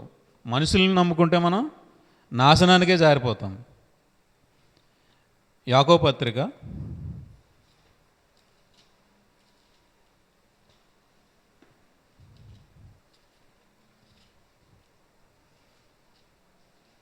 'యాకోబు గారు రాసిన పత్రిక 5వ అధ్యాయము 8వ వచనం. ప్రభువు రాక సమీపించుచున్నది గనక మీరును ఓపిక కలిగి ఉండుడి, మీ హృదయములను స్థిరపరచుకున్నాడు. మీ హృదయాలను మీరు స్థిరపరచుకోండి. ప్రభువు రాక మనకి సమీపంగా ఉంది, సమీపించేసింది. మీ ప్రాకారాల్లో మీరు కూర్చోకండి. మీరు దాన్ని వదిలిపెట్టి దేవుని రాక తొందరలో ఉంది కాబట్టి ప్రతి ఒక్కరు ఏం చేసుకోవాలి? మీ హృదయాల్ని స్థిరపరచుకోండి. సహోదరులారా, మీరు తీర్పు పొందకుండు నిమిత్తం ఒకని మీద ఒకడు సనుగొకుడి. ఇదిగో న్యాయాధిపతి వాకిట నిలిచి ఉన్నాడు. దేవుని మీద ఎవరైతే మనసు ఉంచి దేవుని వైపు చూస్తారో వారికి న్యాయంలోకి వారు వెళ్ళరు. కృపలో మాత్రమే వారు ఉంటారు. కృపలో మనం రక్షింపబడతాం. ఎప్పుడైతే మనం ఒకరి మీద ఒకరు సనిగి, ఇప్పుడు ఎదుటి వాళ్ళ మీద అసూయతోనో ద్వేషంతోనే మనం ఏం చేసుకుంటాం? ప్రాకారాలు కట్టేసుకుంటాం. వాళ్ళతో మాట్లాడడం, వారి దగ్గరికి వెళ్ళడం, వారితో ఎవరిని మాట్లాడినామో మన సరిహద్దులు మనం గీసేసుకుని అందులో కూర్చుని మన ప్రాకారాలు మనం కట్టుకుని ఏం చేస్తాం? ఎదుటి వాళ్ళని అయితే సనుక్కుంటాం, లేదంటే మనం డిప్రెషన్లోకి వెళ్ళిపోయి అందులోనైనా కూర్చుంటాం.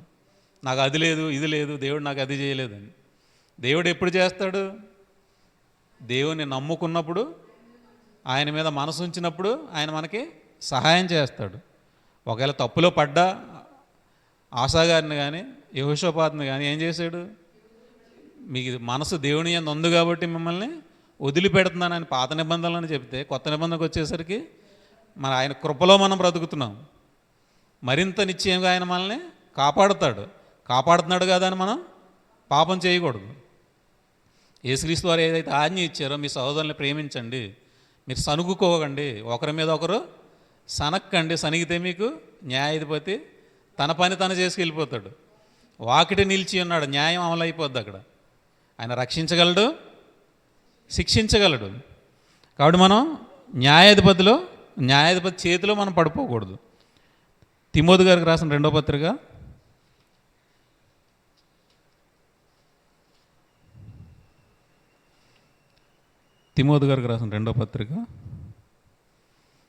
2వ అధ్యాయము 13వ వచనం. మనము నమ్మదగని వారమైనను ఆయన నమ్మదగిన వాడిగా ఉండును. ఆయన తన స్వభావమునకు విరోధముగా ఏదీ చేయలేడు. మనం నమ్మదగని వారం కాకపోయినా ఆయన నమ్మదగినవాడు. మనమైతే ఏది చెప్పి చెయ్యం, కాకపోతే ఆయన చెప్పింది చెప్పినట్టు చేసే దేవుడు, వాగ్దానాన్ని నెరవేర్చే దేవుడు. ఆయన స్వభావానికి విరుద్ధంగా ఏమీ చేయలేడు. ఆయన యందు మనసు ఉంచితే ఆయన న్యాయం చేస్తాడు. ఆయన యందు మనసు ఉంచక తన ఇష్టానుసారంగా వెళ్తే న్యాయాధిపతి మన వాకిట్లో నిలిచి ఉంటాడు. ఆయన న్యాయాధిపతిగా అప్పచెప్పేస్తాడు. ఆయన మంచి చేస్తే మంచి చేస్తాడు, చెడు చేస్తే విసర్జించేస్తాడు. ఎవరైతే ఆయన నమ్ముకుని ఆయన యందు మనసు ఉంచుతారో వారిని ఎల్లప్పుడూ ఆయన కాపాడుతాడు. ఎవరైతే విసర్జిస్తారో వారిని ఆయన విసర్జిస్తాడు. ఆయన స్వభావానికి విరుద్ధంగా ఏమీ చేయడు. చేయవలసిందల్లా మనమే. ప్రభువా, నా వల్ల ఏమీ కాదు, నేనేమీ చెయ్యలేను, నాకు శక్తి చాలదు, నువ్వే నాకు సహాయం చేయాలి, ఏం చేయాలో కూడా నాకు తోచడం లేదు, తెలియదు నాకు, నువ్వే నాకు సహాయం చేయని మనం ఎప్పుడైతే ప్రార్థన చేస్తామో అప్పుడు ఆయన మనకు తోడుగా ఉంటాడు. ఆయన ఎల్లప్పుడూ కాపాడే దేవుడు, రక్షించే దేవుడు. ఆయన స్వభావానికి విరుద్ధంగా ఏమీ చేయడు. ఆయన స్వభావం ఎప్పుడు రక్షించేదే కానీ శిక్షించేది కాదు. ప్రతి ఒక్కరిని తన రక్షణలోనికి రమ్మంటున్నాడు. మీరు రక్షణలోకి వచ్చి మిమ్మల్ని మీరు కాపాడుకోండి. ఎప్పుడైతే నన్ను ఆశ్రయిస్తారో, నన్ను ఆశ్రయించి నన్ను ప్రాకారముగా చేసుకుంటారో అప్పుడు నేను మిమ్మల్ని రక్షిస్తాను, మీరు రక్షింపబడతారు. లేదు మీ ఇష్టానుసారంగా వెళ్ళిపోతే మీరు న్యాయాధిపతి చేతిలో పడిపోతారు. న్యాయాధిపతి చేతిలో పడితే తీర్పులోనికి వెళ్ళిపోతారు. తీర్పులోకి వెళ్తే ఇక మనకు అక్కడ అవకాశం లేదు, మనల్ని రక్షించే వాళ్ళు ఎవరు ఉండరు. కాబట్టి మనం దేవుడు రక్షించినప్పుడు, దేవుడు కృప మన మీద ఉన్నప్పుడు, దేవుడు మనల్ని రమ్మని పిలిచినప్పుడు మనం ఎల్లప్పుడూ సిద్ధంగా ఉండాలి తప్ప వెళ్ళడానికి. ఆయన చేతిలో ఉంటేనే మనకు రక్షణ, మనకి నిత్యజీవం. ఆయన వదిలిపెట్టి మనం వెళ్ళిపోతే మనల్ని ఆయన ఎంత మాత్రము కాపాడు. ఎఫెసీయులకు రాసిన పత్రిక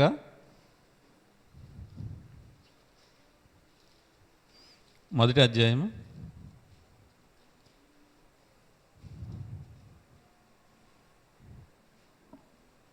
20వ వచనం. ఆయన ఆ బలాతిశయం చేత క్రీస్తును మృతుల్లో నుండి లేపి సమస్తమైన ఆధిపత్యము కంటే, అధికారం కంటేను, శక్తి కంటేను, ప్రభుత్వము కంటేను ఈ యుగమందు మాత్రమే కాక రాబోవు యుగమందును పేరు పొందిన ప్రతి నామము కంటేను ఎంతో హెచ్చుగా పరలోకమునందు ఆయన్ను తన కుడి పార్శ్వమున కూర్చుండబెట్టుకుని ఉన్నాడు. ఆయన బలాతిశయం చేత, దేవుని బలాతిశయం చేత యేసుప్రభు వారిని ఏం చేశారు? ఆయన మృతుల్లో నుండి లేపి సమస్తమైన ఆధిపత్యం కంటే, శక్తి కంటే, ప్రభుత్వం కంటే ఈ యుగంలో కాక వచ్చే యుగంలో కూడా ఆయన్ని పేరు పొందిన ప్రతి నామము కంటే హెచ్చుగా చేసి ఆయన్ని తన కుడిపార్శ్వమును కూర్చుండబెట్టుకుని సమస్తాన్ని ఏం చేశాడు?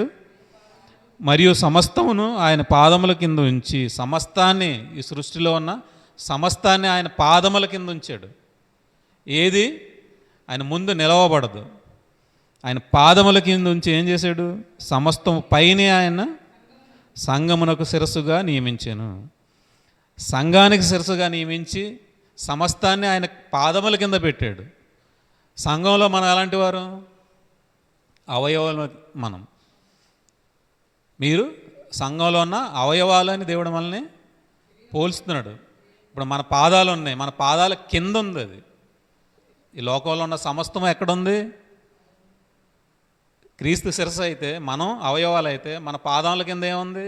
సమస్తము ఉంది. ఈ సమస్తాన్ని మనం పొందుకోవాలి తప్ప సమస్తాన్ని మన నెత్తి మీద పెట్టుకోకూడదు. సమస్తానికి పైన ఉన్నవాడు యేసు ప్రభువారు. ఆయనకు అవయవాలుగా ఉండి ఆయన శిరస్సుగా మనం ఉంచుకోవాలి తప్ప ఈ లోకంలో ఉన్న ప్రతిదాన్ని మన నెత్తి మీద పెట్టుకుంటే మనం ఎంత మాత్రం దేవుణ్ణి చేరుకోలేము. సమస్తాన్ని కాలు కింద పెట్టుకున్నాడు ఆయన, మనల్ని అవయవాలుగా చేసుకున్నాడు. ఈ అవయవాల కింద ఉన్నది సమస్తం. కాబట్టి మనం దేన్ని చూడాలి? యేసు ప్రభువారిని మాత్రమే చూస్తే ఈ సమస్తం మన పాదాల కింద ఉంటుంది. మనం ఇదేదో గొప్పదని, ఇదే మనకి అంత సమస్తమని దాన్ని చూసినప్పుడు అది మన నెత్తి మీద ఉంటుంది. అప్పుడు మన దేవుడు విసర్జించి మనల్ని వదిలిపెట్టేస్తాడు. కాబట్టి మనం ఎప్పుడైనా క్రీస్తుని శిరస్సుగా ఉంచి ఆయన మాత్రమే నమ్ముకుని ఆయన యందు మనసు ఉంచినప్పుడు ఈ లోకంలో ఉన్న ప్రతిదీ మన పాదాల కింద ఉంటుంది. కాబట్టి మనం దేనికి విలువిస్తున్నాం అన్నదే ముఖ్యం. దేని ప్రాకారంగా చేసుకుంటున్నాం? ఈ లోకాన్ని ప్రాకారంగా చేసుకుంటున్నాం, మన ఇబ్బందుల ప్రాకారం చేసుకుంటున్నాం, మన ఆహాన్ని ప్రాకారంగా చేసుకుంటున్నాం, మనకున్న డబ్బుని ప్రాకారంగా చేసుకున్నాం, దేన్ని చేసుకుంటున్నాం? నువ్వు నాకు ప్రాకారముగా ఉండని దేవుణ్ణి వేడుకుంటున్నారు భక్తులు. మనం అలాంటి వారిగా ఉన్నామా? డబ్బే ప్రధానం అనుకుంటున్నావా? మన అహమే ప్రధానం అనుకుంటున్నావా? మనం కొన్నాళ్ళు కట్టేసుకుని దేవుని వాక్యంలోకి వచ్చిన తర్వాత కూడా కొంతమంది ఏం చేస్తున్నారు? ఒకదానికి బిరిగీసుకుని కట్టేసుకుని అందులోనే ఉంటున్నారు. నేను ఇది చేయను, అది చేయను. యేసుప్రభు వారి ప్రేమకి అవధులు లేవు, ఎల్లలు లేవు, దీనికి హద్దులు లేవు. ఇది చేయొచ్చు, ఇది చేయకూడదని ఆజ్ఞలు లేవు. ఇక్కడ ఒక్కటే ఆజ్ఞ, నీ సహోదరుని ప్రేమించు, నీ దేవుని యెహోవాను ప్రేమించు, సాటి సహోదరుని ప్రేమించు అనేదే యేసుప్రభు వారు మనకి ఇచ్చిన ఆజ్ఞ. అక్కడ యోహాను సువార్తలో ఏమన్నారు? 15వ అధ్యాయంలో, మీరు ఒకరినొకరు ప్రేమించుకుంటే నా ఆజ్ఞ. యేసుప్రభు వారు ఇచ్చిన ఆజ్ఞ ఏంటి? మీరు ఒకరినొకరు ప్రేమించండి. ఆ ప్రేమలో కొన్నిసార్లు మన దగ్గరికి ఎవరైనా రావచ్చు, ప్రార్థన చేయమనొచ్చు. ఆ ప్రార్థనలో అది దేవునికి ఇష్టానుసారంగా అయితే, ఎదుటి వాళ్ళని బలపరిచేదిగా అయితే దాన్ని ప్రార్థన చేయాలి, తృణీకరించకూడదు. అక్కడ ఆజ్ఞ లేదు, ఇలాగే ఉండాలని ఆజ్ఞ లేదు. అక్కడ ప్రేమించి నువ్వు చేయాలి. మనం ఏం చేయాలి? అక్కడ సహోదరుని ప్రేమించి వాళ్ళని బలపరచడానికి మనం ఆ సమయంలో ప్రార్థన చేయొచ్చు. అక్కడ చెయ్యకూడదనే ఆజ్ఞ లేదు. సహోదరుని ప్రేమించు అనే ఆజ్ఞ మాత్రమే మనకి దేవుడు మనకి ఇచ్చాడు. ప్రార్థన చేయకూడదు అనేది చెయ్యకూడదు అనుకున్న వాళ్ళు కట్టుకున్న ప్రాకారం అది. ఆ ప్రాకారాన్ని వదిలిపెడితేనే దేవుని ప్రేమ అర్థమవుతుంది. దేవుడు ఏది ఆజ్ఞ మనకి ఇవ్వలేదు, ప్రేమించడమే ఆజ్ఞ. ఆ ప్రేమలో ప్రాణం ఇచ్చేది ఉంది. ఒక దేవులో ఉన్న డబ్బు ఇవ్వలేకపోయినా మనం చేయగలిగిన పని చేయకపోతే, మేలైనది చేయనెరిగి అలా చేయకపోతే పాపం. పాపం అంటే ఏదో చేసేయటం కాదు, మనం చేయగలిగి ఉండి చేయలేకపోవడమే పాపం. కొంతమందికి సహాయం చేయలేకపోతే పాపం. ఇక్కడ ఎక్కువగా ఉన్నది క్రైస్తవుల్లో ప్రార్థన. కొన్నాటికి మనం కట్టేసుకుని కూర్చోకూడదు. సహోదరుని ప్రేమిస్తే ఆ సమయాన్ని బట్టి ఆ సహోదరుని ప్రేమించగలిగితే, ఆ సహోదరుని బలపరచాలి అనుకుంటే అప్పుడు ప్రార్థన చేసిన దేవుడు దాన్ని లెక్కలోనికి తీసుకోవడం తప్పు కాదు. మన ప్రాకారం కట్టుకుని అందులో కూర్చోవడమే పాపం. కాబట్టి దేవుని ప్రేమకి ఎల్లలేవు. సమయాన్ని బట్టి నేను ఇదే చేస్తానని కూర్చుంటాం అనేదే తప్పు. ఆ ప్రాకారం కట్టుకునే ప్రాకారంలో ఉంటే వారు ఏం చేస్తున్నారు? ప్రాకారం కట్టుకుని దాన్నే కనపరుస్తున్నాడు. రాజు ఏం చేస్తున్నాడు? దానికి సమర్పించి ఆ ప్రాకారాన్నే గణపరిచి దాన్నే పెద్దదిగా చేస్తున్నాడు. ఇప్పుడు మనం అనుకున్న దాన్ని చేయటం అనేది దేవుడు దాన్ని ఒప్పుకోడు. దేవుడు ఏం చేయమంటున్నాడో దాన్ని చేయాలి. సహోదరుని ప్రేమిస్తే ఏ ఆజ్ఞ మనకి కనపడదు, ప్రేమలో ఏమీ ఉండదు. యేసుప్రభువు వారు చెప్పింది ఒక్కటే, నా ఆజ్ఞ ఏంటి? ఒకరినొకరు ప్రేమించుకోవడమే నా ఆజ్ఞ. కాబట్టి ప్రేమకి ఎల్లలేవు, దాంట్లో సరిహద్దులు లేవు. ఇలాగే ఉండాలి, ఇదే చేయాలనేది లేదు. ప్రేమించడంలోనే కృప ఉంది. కృప మనం పొందుకోవాలంటే ఎదుటివారిని ప్రేమించగలిగే మనసు ఉంది. హద్దులు మనం గీసుకోకూడదు. ప్రాకారాలు మనం కట్టుకోకూడదు. దేవుడే కట్టినప్పుడు, దేవుడే మనకి ఇది ఇలా ఉండాలని నియమించినప్పుడు మనం ఎందుకు కట్టుకోవాలి? ఒకరినొకరు ప్రేమించడంలోనే ఉంది మీకు కృప. నేను ఇచ్చే ఆజ్ఞ ఇదే. కాబట్టి మీరు ఏ ప్రాకారం కట్టుకోకండి, ప్రేమించండి. సాటి సహోదరుని ప్రేమించడం ద్వారానే మీకు కృప. మీరు సాటి సహోదరుని ప్రేమించలేకపోతే మీ వాకిట న్యాయాధిపతి పొంచి అన్నాడు.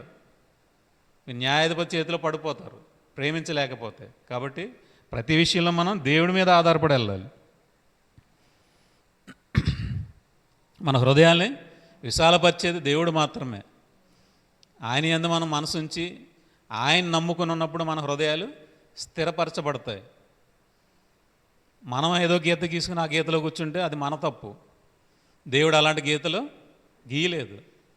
ఇక్కడ ఎటువంటి ప్రేమలో సరిహద్దులు ఉండవు, ప్రేమలో ఎల్లలు ఉండవు. ఆయన చివరి రక్త బొట్టు కారే వరకు ఆయన మనకి సమర్పించాడు. ఆయన ప్రేమ అంతటిది. తన ఒంట్లో ఉన్న రక్తం, తన ఒంట్లో ఉన్న నీరు కూడా మన పాపాల నిమిత్తం కార్చాడు. మరి ఆయనే ఏ ఎల్లలు పెట్టుకున్నప్పుడు, ఏ సరిహద్దులు పెట్టుకున్నప్పుడు మనం ఎందుకు పెట్టుకుంటున్నాం? మన ప్రాకారాలు మనం కట్టుకుంటున్నాం తప్ప దేవుడు ఏ ప్రాకారాన్ని కట్టడం లేదు. ఆయనే మనకి ప్రాకారం. ఎఫెసీయులకు రాసిన పత్రిక 1వ అధ్యాయము 14వ వచనం. దేవుని మహిమకు కీర్తి కలుగుటకై ఆయన సంపాదించుకున్న ప్రజలకు విమోచనము కలుగు నిమిత్తం ఈ ఆత్మ మన స్వాస్యమునకు సంచకరువుగా ఉంది. పరిశుద్ధాత్మ దేవుడు మనకు ఎలా ఉన్నాడు? సంచకరువుగా ఉన్నాడు, మనకు ఆదరణకర్తగా ఉన్నాడు, మనకి ప్రాకారముగా ఉన్నాడు. ఇప్పుడు ఆయనే మన చుట్టూ ఆవరించి ఉన్నాడు. పరిశుద్ధాత్మ దేవుడు మనకు ఆవరించి ఉన్నప్పుడు దేవుని ప్రేమ మనలో నింపబడి, దానికి ఏ అవధులు లేకుండా, ఏ కొలతలు లేకుండా అది ప్రతి ఒక్కరికి పంచే విధంగా ఉంటుంది తప్ప గీత గీసుకుని ఆ ప్రాకారంలో ఉండేదిగా ఉండదు. పరిశుద్ధాత్మ దేవుడు మనకు తోడుగా ఉన్నప్పుడు, యేసుక్రీస్తు వారి యొక్క కృప మనకు తోడుగా ఉన్నప్పుడు మన ప్రతి ఒక్కరిని ప్రేమించగలిగే మనసు మనకి ఉంటుంది. సరిహద్దులు ఉండవు. మనల్ని ప్రేమించడానికి ఏ సరిహద్దు ఉండదు, ఏది మనల్ని అడ్డుకోదు. అడ్డుకుంటుంది అంటే అది మనం పెట్టుకున్నది మాత్రమే. మన ముందు ఎంతోమంది మిషనరీస్ వచ్చి ఇక్కడికి ఈ దేశంలోకి వచ్చి దేవుని వాక్యాన్ని ప్రకటించారు. వారికి ఏ ఆజ్ఞలు లేవు. వాళ్ళని ప్రేమించడమే, మనుషులు ప్రేమించి ఉన్న ఇబ్బందుల నుంచి బయటికి తీసుకురావడమే వాళ్ళ ఆజ్ఞ. దేవుడు ప్రతి ఒక్కరికి వాక్యాన్ని ప్రకటించి ఆయన నిమిత్తం చెప్పి ప్రతి ఒక్కరిని అగ్నిలో నుంచి కొందరినైనా రక్షించమనే వాక్యం ఏదైతే మనకు సెలవిస్తుందో ఆ విధంగా వారు ఏం చేశారు? ప్రతి ఒక్కరిని బయటికి లాగారు. ఈరోజు మనకి ఇంత విరువుగా వాక్యం అందుతుందంటే మన ముందున్న భక్తుల యొక్క ప్రేమ. వాళ్ళకున్న ఆస్తుల్ని అమ్మారు, వాళ్ళకున్న ప్రతి దాన్ని పోగొట్టుకుని మన నిమిత్తం పోగొట్టుకున్నారు. వారికి ఏదో వస్తుందనో, వారేదో పేరు సంపాదించుకుందామనో, వారి నామానికి ఘనత తెచ్చుకుందామని వారు చేయలేదు. నిస్వార్థంగా ప్రేమించి చేశారు. నేను ఒకరినొకరు ప్రేమించుకోమన్నదే నా ఆజ్ఞ అనే దాన్ని పట్టుకుని వచ్చి వారు ఏం చేశారు? మనల్ని ప్రేమించారు. మనం ఎవరో వారికి తెలియదు. ఇప్పుడు మనం తెలిసిన వారినే మనం ప్రేమించలేకపోతున్నాం. మన ఇక్కడ ఏమైపోయింది? మనకి సరిహద్దులు వచ్చేసినాయి, ప్రాకారాలు వచ్చేసినాయి మనకి. ఈ ప్రాకారం కోలాలి అంటే దేవుణ్ణి ప్రేమించాలి, దేవుని యందు మనసు ఉంచాలి, ఆయనే నమ్ముకుంటే మన హృదయం స్థిరపరచబడుద్ది. స్థిరపరచబడిన తర్వాత ఆయనే మన హృదయాల్ని విశాలపరుస్తాడు. మన హృదయం విశాలంగా లేకపోతే మనం ఎవరిని ప్రేమించలేము. ఇరుకు స్వభావంలో ఉన్న వాళ్ళు ఏం చేస్తారు? తానే ప్రేమించుకోలేడు. ఇతరులను ఎలా ప్రేమించగలడు? మన చుట్టూ గోడ కట్టేసుకుంటే మనం ఎటు కదలలేం. అలాగే మన గోడ కట్టుకోకుండా విశాలంగా ఉంటే ప్రతి ఒక్కరిని ప్రేమించగలం. కాబట్టి అందరినీ దేవుడు ప్రేమించమంటున్నాడు. ఎఫెసీయులకు రాసిన పత్రిక 4వ అధ్యాయము 1వ వచనం. కాబట్టి మీరు సమాధానమును బంధము చేత ఆత్మ కలిగించు ఐక్యమును కాపాడుకొనుట యందు శ్రద్ధ కలిగిన వారై ప్రేమతో ఒకరినొకడు సహించుచు మీరు పిలువబడిన పిలుపునకు తగ్గట్టుగా దీర్ఘశాంతముతో కూడిన సంపూర్ణ వినయంతోనూ సాత్వికముతోనూ నడుచుకొనవలనని ప్రభువును బట్టి ఖైదీనైన నేను మిమ్మును బతిమాలుకుంటున్నాను. మనం ఎలాగ పిలువబడ్డాం? కాబట్టి మీరు సమాధానమును బంధము చేత ఆత్మ కలిగించి ఐక్యమును కాపాడుకున్నట్టు యందు శ్రద్ధ కలిగిన వారే. మనకేం కావాలి? ఐక్యత కావాలి. ఐక్యత లేకపోతే ఎవరికి వారే ప్రాకారాలు కట్టించుకుంటే ఒకరినొకరు కలుసుకోలేరు, ఒకరినొకరు ప్రేమించుకోలేరు, ఒకరితో ఒకరు మాట్లాడుకోలేరు. నాది ఇంతవరకే, నేను ఇక్కడే ఉంటానంటే ఎదుటివారిని మనం ప్రేమించలేము. మన ఆత్మ కలిగి ఉంటే ఏం చేస్తాం? ఆత్మ కలిగించి ఐక్యత, సమాధానం మనం బంధం చేత ఆత్మ కలిగించు ఐక్యత. సమాధానం ఎవరి వల్ల వస్తుంది? యేసు ప్రభు వారి ద్వారా మనకి సమాధానం మనకు కలుగుతుంది. ఆయన ద్వారా మనకి, ఆయన సమాధానకర్త అయి ఉన్నాడు. సమాధానం అనే బంధము చేత. ఏ బంధం ఉండాలి మనకి? అందరికీ సమాధానం అనే బంధం ఉండాలి తప్ప రక్త సంబంధాలు కాదు. ఇక్కడ రక్త సంబంధాలు ఉంటే దేవుని రాజ్యంలో ఎంత మాత్రం అవి పనికిరావు. దేవుని రాజ్యాన్ని అది స్వతంత్రించుకోదు. సమాధానం అనే బంధం చేత మనం ఆత్మ కలిగించు ఐక్యమును కాపాడుకుంటే ఎంత శ్రద్ధ కలిగిన వారే ఉండాలి. మనం ఐక్యత కలిగి ఉంటే సహోదరుల ఐక్యత ఎంత మనోహరం, ఎంత మేలు. ఐక్యత కలిగి ఉంటేనే మనం దేనైనా సాధించగలం. అందుకనే సంఘముగా మీరు కూడుకొనుట మానకండి. సంఘముగా ఉన్నప్పుడు, ఆయనే శిరస్సుగా ఉన్నప్పుడు సమస్తము మన పాదాల కింద ఉంటుంది. నువ్వు దేని గురించి అయితే పరిగెడుతున్నావో, దేని నిమిత్తం అయితే నువ్వు పాటు పడుతున్నావో అది నిన్ను తన కాళ్ళ కింద పెట్టి తొక్కుతుంది. మనం తొక్కాలి అంటే, సమస్తాన్ని తొక్కాలి అంటే మనకు ఎవరు ఉండాలి? క్రీస్తు మనకి శిరస్సుగా ఉండాలి. యేసుక్రీస్తు శిరస్సుగా ఉన్నప్పుడు, యేసుక్రీస్తు వారు శిరస్సుగా ఉన్నప్పుడు మాత్రమే మనం ప్రతిదాన్ని తొక్కగలం. మనం దేనైనా ప్రేమించి మన సరిహద్దులు, మన ప్రాకారాలు కట్టుకుని కూర్చుంటే మనం ఎన్ని రోజులున్నా అక్కడే ఉంటాం. మనం ఏమీ సాధించలేము. మన శిరస్సు ఏమైపోతుంది? మనం దేన్ని నమ్ముకుంటే అదే మనకు శిరస్సు అయిపోతుంది. దేవుని నమ్ముకుని క్రీస్తుని శిరస్సుగా ఉంచుకుంటే మనం ప్రతిదాన్ని మన పాదాల కింద తొక్కగలం. సమాధానమైన ఐక్యత చేత మనం ఆత్మ కలిగించు ఐక్యతతో మనం ఎల్లప్పుడూ శ్రద్ధ కలిగి ప్రేమతో ఒకరినొకడు సహించుచు. మన ప్రేమ ఉంటే ఏం చేస్తాం? ప్రతి ఒక్కరిని సహించగలం. ప్రేమ లేకపోతే ప్రతి ఒక్కరి మీద సనుక్కుంటే వాకిట న్యాయాధిపతి ఉంటాడు. ఇప్పుడు సనుక్కుంటే అమలైపోద్ది. దేవుడు మనకి ఆయన స్వభావానికి విరుద్ధంగా ఏమీ చెయ్యడు. ఆయన ఏదైతే వాగ్దానం ఇచ్చాడో ఆ వాగ్దానం నెరవేర్చబడుతుంది. మనం నమ్మితే పొందుకుంటాం, నమ్మకపోతే న్యాయాధిపతి చేతిలోకి వెళ్ళిపోతాం. మీరు పిలవబడిన పిలుపుకు తగినట్లుగా మన దేవుడు ఏదైతే పిలిచాడో, మీకు పరలోకం ఇస్తాను, నిత్యజీవం ఇస్తాను, మీరు ఇందులోకి రండి, రక్షణలోకి రండి, యేసుక్రీస్తుని రక్షకుడిగా అంగీకరించండి, ఆయన నామంలోనే మీకు రక్షణ అని ప్రతి ఒక్కరిని దేవుడు పిలిచాడు. ఆ పిలిచిన పిలుపుకి మీరు ఏం చేయాలి? దానికి తగ్గట్టుగా దీర్ఘశాంతంతో కూడిన సంపూర్ణ వినయంతోనూ సాత్వికంతోనూ నడుచుకోవాలి.